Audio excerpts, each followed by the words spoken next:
Welcome back to Master 79. Today we are going to a hotel. You will learn how to check in, how to ask for what you want, and most importantly, how to report a problem with your room without sounding rude.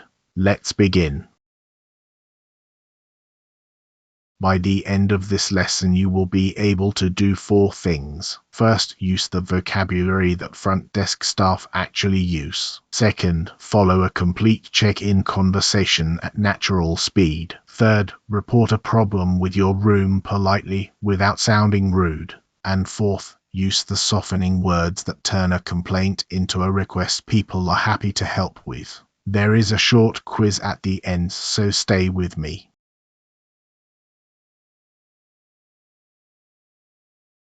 One quick note before we start. Maya Okafor and Daniel are invented characters, and the Riverside Hotel is not a real hotel. Every dialogue and example sentence in this lesson was written by me for teaching. The language patterns are genuine English that people really use. The people and the hotel are not.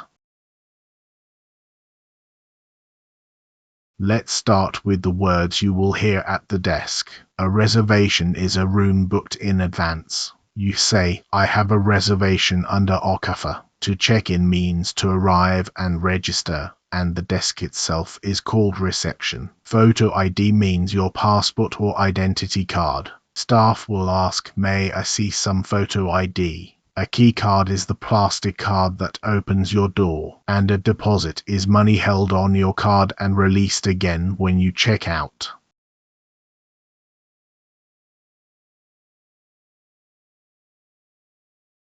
Now some words for rooms and problems. En-suite means the room has its own private bathroom. Complimentary means free, included in the price. You will see it on signs and menus. Housekeeping is the team who clean the rooms and change the towels. Faulty means broken or not working properly. The kettle is faulty, and to sort something out means to fix it or resolve it. It is very common in spoken English. Thanks for sorting that out.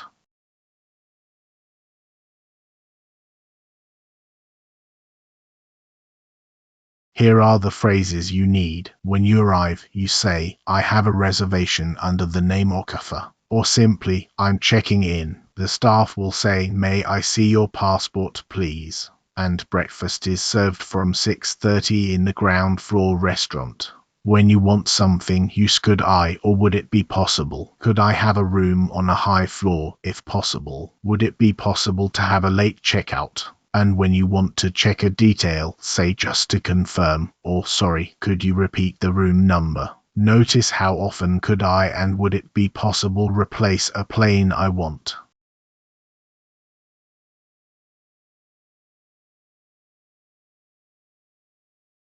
Good afternoon, and welcome to the Riverside Hotel. How may I help you? Good afternoon. I have a reservation under the name Okfa. My Okfa. Let me just check that for you. Yes, here it is. A double room for 3 nights, checking out on Friday. Is that right? That's right. Could I have a room on a high floor if possible? Of course. I can put you in room 704 on the 7th floor. May I see your passport, please? Here you have. Thank you. I'll take a card for the deposit, and then I'll give you your key card.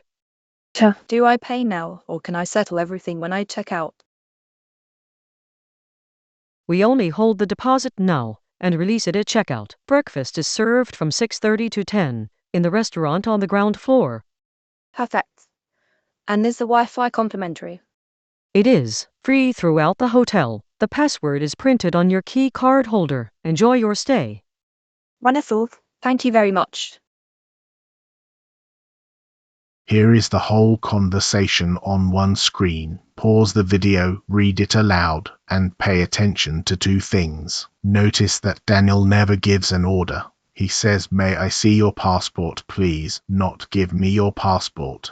And notice that Maya adds if possible to her request. Those 2 habits are what make the exchange sound polite in English.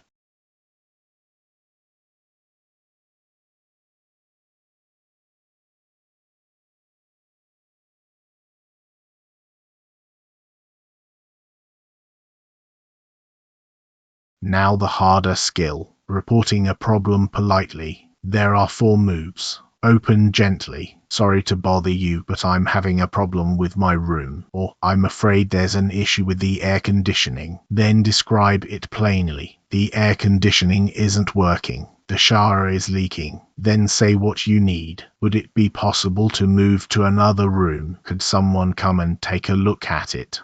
And finally, close warmly. Thank you for sorting that out so quickly. That's very kind of you. And here is the key. I'm afraid, and sorry to bother you, are not apologies. You have done nothing wrong. They are softeners. They tell the listener that you are being reasonable.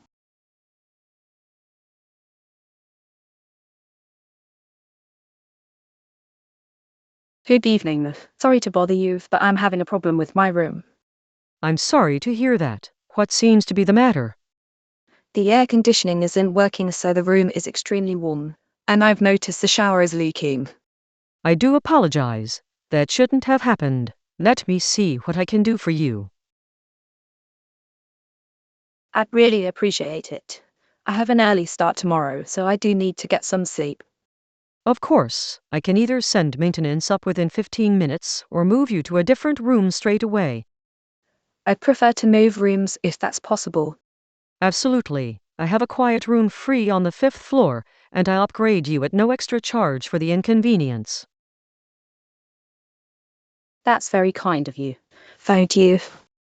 Not at all. Housekeeping can move your luggage if you'd like. Here's your new key card, room 512.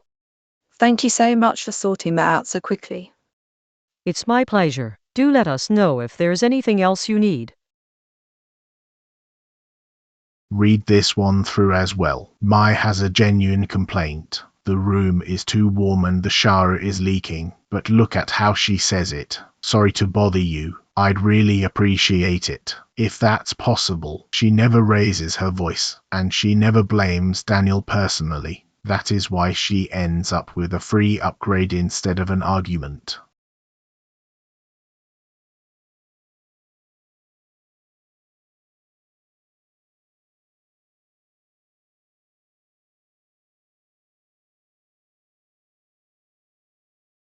Let's compare. On the left, the direct version. On the right, the version that gets you what you want. Give me another room becomes, would it be possible to move to another room? The aircon is broken. Fixed it becomes, I'm afraid the air conditioning isn't working. Could someone take a look? This is unacceptable becomes, I'm sure it's not usual, but it has been a difficult evening. And I want to speak to the manager becomes, is there someone else I could speak to about this? Now, be careful here.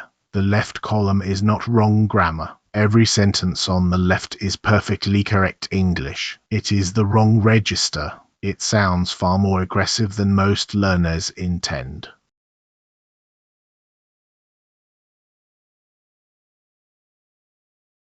So, 3 habits that always help. 1. Soften the opening. Sorry to bother you, and I'm afraid cost you nothing and change everything. 2. Describe the problem, not the person. Say, the shower is leaking. Do not say, you gave me a broken room. 3. Ask, don't demand. Turn every instruction into a question. Could you? Would it be possible? And a bonus. Always close with thanks. Thanks for sorting that out makes your next request much easier.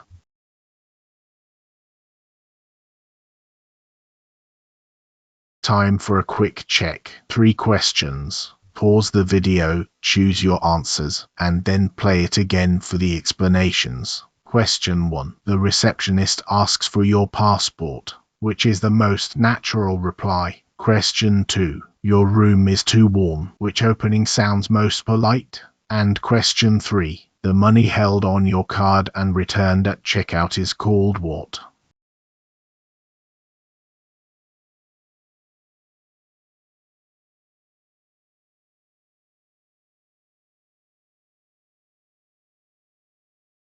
Here are the answers.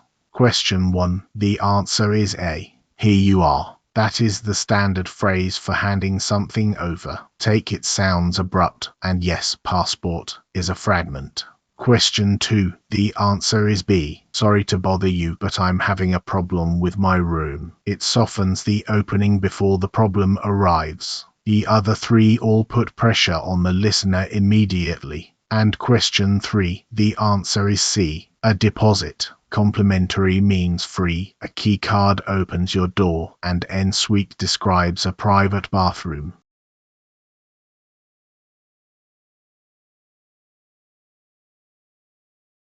Let's take it all away in 5 lines. Check in with I have a reservation under the name. Ask with could I or would it be possible to, or add if possible on the end. Open a complaint with sorry to bother you but, or I'm afraid.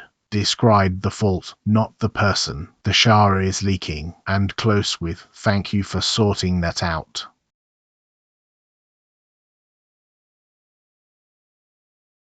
That's the lesson. Now try it out loud. Book a room, then report a leaking tap using the phrases from this video, and tell me in the comments which situation we should cover next. The airport or the doctors. Thanks for watching Bmaster79, and I'll see you in the next lesson.